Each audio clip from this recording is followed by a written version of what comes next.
જે લોકો આસ્તિક છે, ભગવાનમાં માનનારા છે, એ બધાને માટે બહુ વિચારવા જેવી ને જાણવા જેવી વાત છે. ઘણા લોકો એમ બોલતા હોય છે, ન જાણ્યું જાનકી નાથે કાલ સવારે શું થવાનું છે.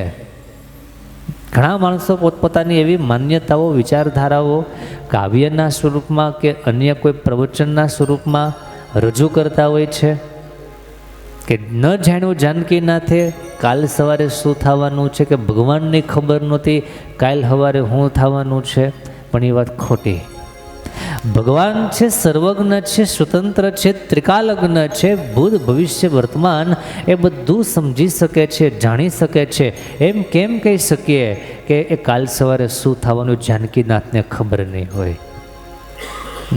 જાનકીનાથને તો પ્રગટ્ય પહેલાંની બધી ખબર હતી શું થવાનું છે, કેમ થવાનું છે. નાનકડો એવો મુદ્દો આપણે સમજવા પ્રયાસ કરીએ છીએ કે ભગવાનને તકલીફનો સામનો કરવો પડ્યો અને ભગવાને તકલીફનો સામનો કર્યો, આમાં ફરક બહુ મોટો છે. સાંભળવામાં કદાચ ન સમજાય પણ વિચારવામાં બહુ મોટો ફરક છે.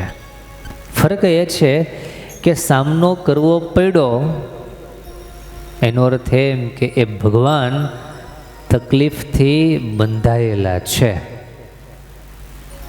ભગવાનની ઉપર કોકનો કંટ્રોલ છે એવું એના પરથી તારણ નીકળે કે સામનો કરવો પડ્યો. એના હાથની વાત ન કહેવાય, માટે સામનો કરવો પડ્યો. તો ભગવાન એ રીતે બંધાયેલા નથી. પરમાત્મા એ રીતે કોઈ બંધનમાં બંધાયેલા નથી. ભગવાન બિલકુલ સ્વતંત્ર છે. એ સ્વતંત્ર મૂર્તિ ધારે એ કરી શકે છે. ભગવાન ધારે તે કરી શકે. એની તકલીફનો સામનો કરવો નથી પડ્યો, એને તકલીફનો સામનો કર્યો છે. કર્યો છે એટલે શું? સ્વૈચ્છિક રીતે. ભારતના વડાપ્રધાન સાહેબને હાથમાં ઝાડુ લઈ અને વાળવું પડે કે વાળે? કેમ મને આ એક્ઝામ્પલ એટલા માટે આપો તમને એકદમ વાત ક્લિયર થઈ જાય. ભારતના વડાપ્રધાનને હાથમાં ઝાડુ લઈ અને વાળવું ન પડે, એ વાળે. એ પ્રેરણા આપવાને માટે વાળે. એ લોકોમાં ઉત્સાહ વધારવાને માટે વાળે છે. એને વાળવું પડતું નથી, વાળે છે. એમ પરમાત્મા આ ધરતી પર પધાર્યા. ભગવાન કૃષ્ણ હોય, ભગવાન રામ હોય, ભગવાન ઘનશ્યામ હોય, ભગવાનના જે અવતારો આ ધરતી પર પધાર્યા એ તમામ અવતારોએ તકલીફનો સામનો કર્યો છે. એને તકલીફનો સામનો કરવો પડ્યો નથી. એ બધી લીલાઓ છે એમની. એને જે ઈચ્છા થાય, જે મરજી થાય, જે રીતે કરવા ચાહે એ રીતે કરે છે. એના એક ભગવાન કૃષ્ણ પરમાત્મા મથુરામાં જ્યારે હતા અને યુદ્ધ માટે જરાસંધ વગેરેના સૈન્ય આવતા હતા, ભગવાન એની સામે લડતા લડતા ભાગ્યા. કાળિયવનની વાત આવે છે. ભગવાન યુદ્ધ કરતા કરતા ભાગ્યા. ભગવાનનું નામ પડી ગયું રણછોડ. એ ભગવાનને ભાગવું નથી પડ્યું, ભગવાન ભાગ્યા છે માત્ર. વાત સમજાતી ને સમજાતી હોય, ઘણાને ન પણ સમજાતી, પણ સમજાય એને માટે બહુ આનંદનો વિષય છે.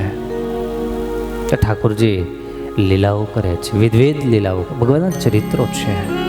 એ ચરિત્રોને આપણે આનંદથી સ્વીકારીએ તો એમાંથી આનંદ આવે. એ ચરિત્ર સાંભળતા આપણી બુદ્ધિ જો ભ્રમી જાય તો ભગવાનમાંથી નિશ્ચય પણ ઘટી જાય, નિશ્ચયમાં ડગમગાટ થવા લાગે.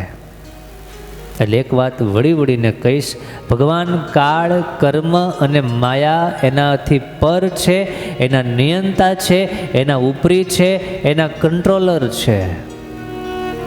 કાળનું ચક્ર ભગવાન ઉપર ચાલતું નથી.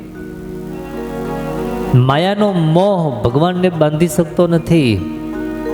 કર્મ ભગવાનને ભોગવવા પડતા નથી. ભગવાન એ ત્રણેયથી પર છે.